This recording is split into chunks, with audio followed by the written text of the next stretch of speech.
Assalamualaikum warahmatullahi wabarakatuh. Yang saya hormati Bapak Igo Febrianto, SEMSC, PhD, selaku dosen pengampu mata kuliah Manajemen Keuangan Usaha Kecil. Pada kesempatan ini kami kelompok 9 yang beranggotakan saya sendiri, Devi Julianti dengan NPM akhir 040, Triola Putri dengan NPM akhir 031, dan Sela Marlina dengan NPM akhir 020. Kami akan mempresentasikan hasil project pendampingan aplikasi Siapik pada UMKM, tepatnya pada UMKM Cemil Enyak. Next. Mungkin kita langsung saja masuk ke profil UMKM-nya. Nama UMKM itu sendiri yaitu Cemil Enyak.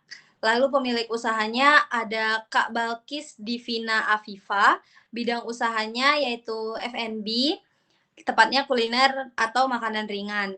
Jenis usahanya sendiri karena Kak Afifa bikin sendiri produknya, memproduksi sendiri, jadi jenis usahanya merupakan manufaktur. Produk utamanya itu ada mochi daifuku mochi dengan banyak varian rasa. Lokasi usahanya sendiri berada di Kantin Poltekkes Tanjung Karang, Bandar Lampung. Target pasarnya adalah mahasiswa Poltekkes dan masyarakat sekitar. Media promosinya menggunakan Instagram, nama akun Instagramnya sendiri yaitu @cemil.enyak. Next. Nah, selanjutnya deskripsi usaha. UMKM Cemil Enyak merupakan usaha kuliner yang berdiri sejak April 2023 dan dijalankan secara kemitraan atau berpartner. Jadi, Kak Afifa ini tidak sendiri. Nah, usaha ini berlokasi di Kantin Poltekkes serta aktif mengikuti berbagai event kampus dan bazar. Beliau sudah beberapa kali ikut bazar, ada juga yang di Unila dan di kampus lainnya. Produk yang ditawarkan meliputi lumpia beef, corn dog, rujak cireng, serta mochi. Tersedia secara terbatas. Jadi yang paling sering ada stoknya itu saat ini ada lumpia beef, corn dog, sama rujak cirengnya. Kalau mochinya itu lewat PO, open PO gitu. Nah, dalam operasionalnya, usaha ini dibantu oleh 1 orang karyawan dan beroperasi setiap Senin hingga Jumat pukul 9 pagi hingga pukul 5 sore, serta tutup pada hari libur nasional. Next.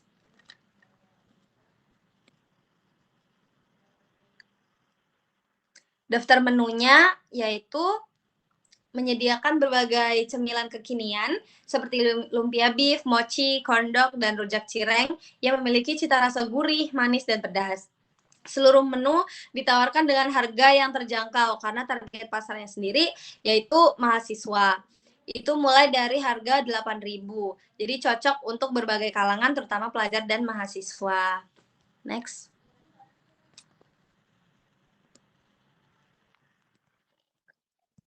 Nah, media promosi seperti yang sudah saya katakan, media promosi yang digunakan oleh UMKM Cemil Enyak adalah Instagram sebagai platform utama untuk memperkenalkan produk kepada konsumen. Tapi akun Instagramnya ini lebih update-nya itu ke produk mochinya aja gitu. Masih jarang dan beberapa produk tidak masuk di Instagramnya. Selain itu, usaha ini juga telah terdaftar di Shopee Food, namun penggunaannya itu masih belum optimal, bahkan belum ada penjualan di Shopee Food itu sendiri.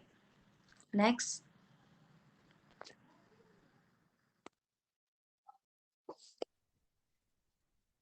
Baik, selanjutnya pada slide ini kami menampilkan hasil analisis permasalahan keuangan pada UMKM Cemil Enyak menggunakan pendekatan diagram fishbone.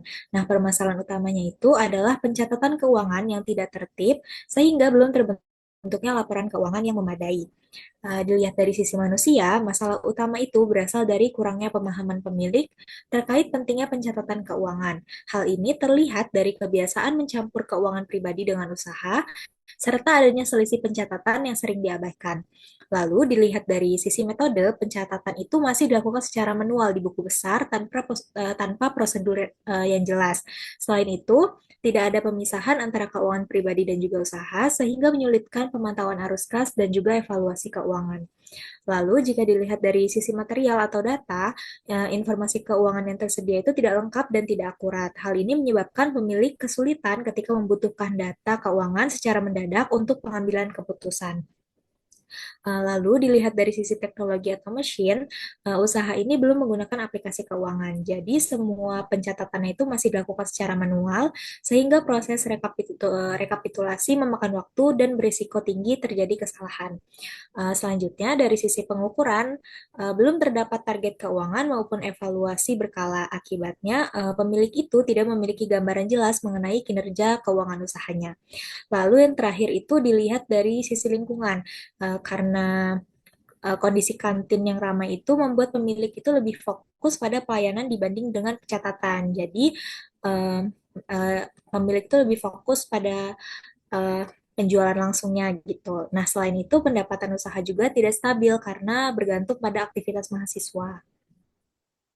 Nah, dari keenam faktor tersebut dapat disimpulkan bahwa permasalahan yang terjadi itu merupakan kombinasi dari berbagai aspek yang saling berkaitan. Nah, oleh karena itu, solusi yang kami tawarkan adalah penggunaan aplikasi Siapik sebagai sistem pencatatan keuangan digital yang lebih terstruktur dan mampu menghasilkan laporan keuangan secara otomatis.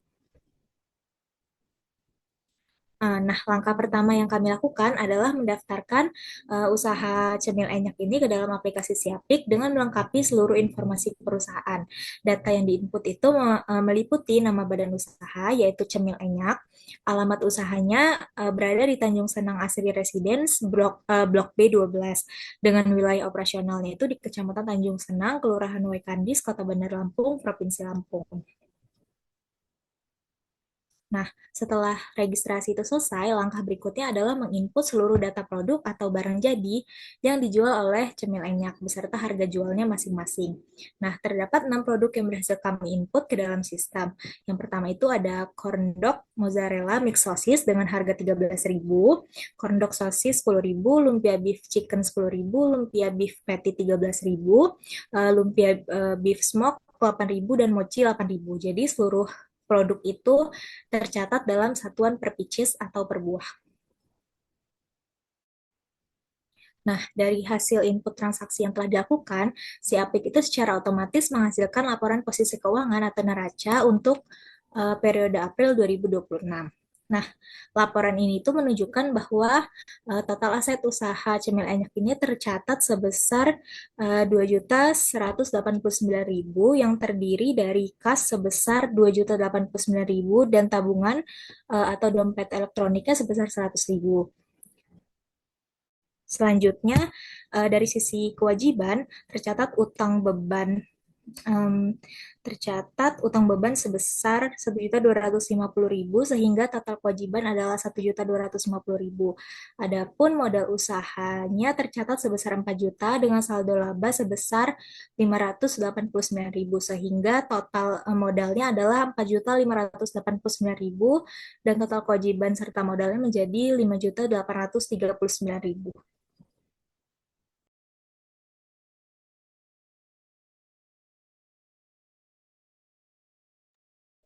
Oke, selanjutnya pada bagian ini ditampilkan laporan histori transaksi yang terdapat dalam aplikasi Siapik. Nah, histori transaksi itu merupakan fitur yang menampilkan seluruh aktivitas keuangan yang dilakukan oleh UMKM, baik pemasukan atau pengeluaran.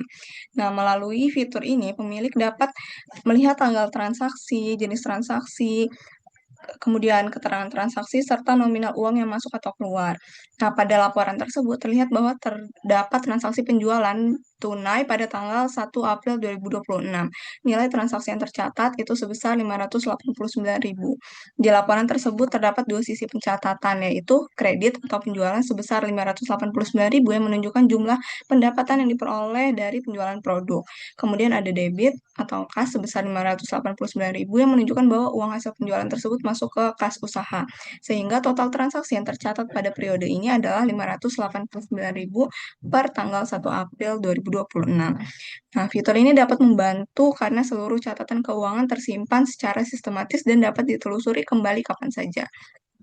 Dengan adanya histori transaksi, pelaku UMKM dapat memantau aktivitas keuangan harian, mengetahui transaksi apa saja yang terjadi, serta meminimalkan risiko kehilangan atau kesalahan pencatatan yang sering terjadi ketika pencatatan manual. Next. Selanjutnya adalah laporan arus kas yang dihasilkan oleh aplikasi Siapik.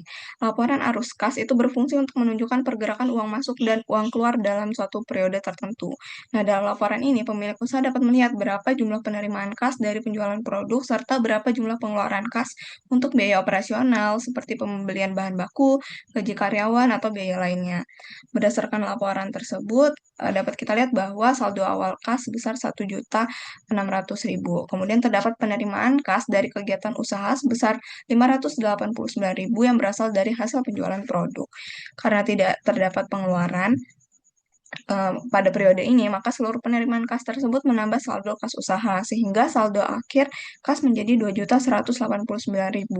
Laporan arus kas ini menunjukkan bahwa usaha mengalami kenaikan kas sebesar 589.000 yang berasal dari aktivitas operasional usaha.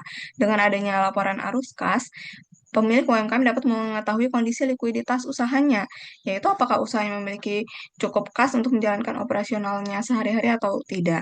Selain itu, laporan ini juga membantu pemilik usaha dalam mengontrol penggunaan uang agar pengeluaran tidak lebih besar dari pemasukan. Next.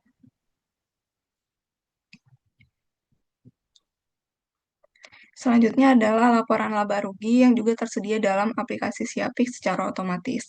Nah, laporan laba rugi ini menunjukkan hasil kinerja usaha dalam suatu periode tertentu, yaitu apakah usahanya memperoleh keuntungan atau mengalami kerugian. Nah, dalam laporan ini ditampilkan informasi mengenai total pendapatan dari penjualan produk serta total biaya atau beban yang dikeluarkan selama kegiatan usaha.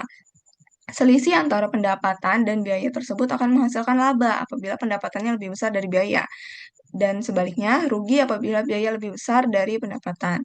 Nah, dari laporan tersebut terlihat bahwa total penghasilan usaha sebesar 589.000 yang seluruhnya berasal dari penjualan produk. Kemudian tidak terdapat penghasilan lain di luar penjualan karena pada periode ini belum tercatat adanya beban atau biaya usaha, maka seluruh pendapatan tersebut menjadi keuntungan sehingga diperoleh laba usaha sebesar Rp589.000. Saldo laba awal tercatat Rp0 sehingga setelah adanya laba pada periode ini maka saldo laba akhir menjadi Rp589.000. Bagi pelaku UMKM, laporan laba rugi ini sangat penting karena dapat digunakan untuk mengevaluasi kinerja usahanya, menentukan strategi penjualan selanjutnya, serta mengetahui apakah usaha yang dijalankan sudah memberikan keuntungan atau belum.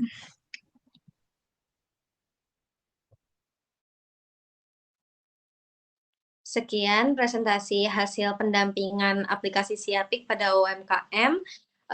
Saya akhiri. Wassalamualaikum warahmatullahi wabarakatuh.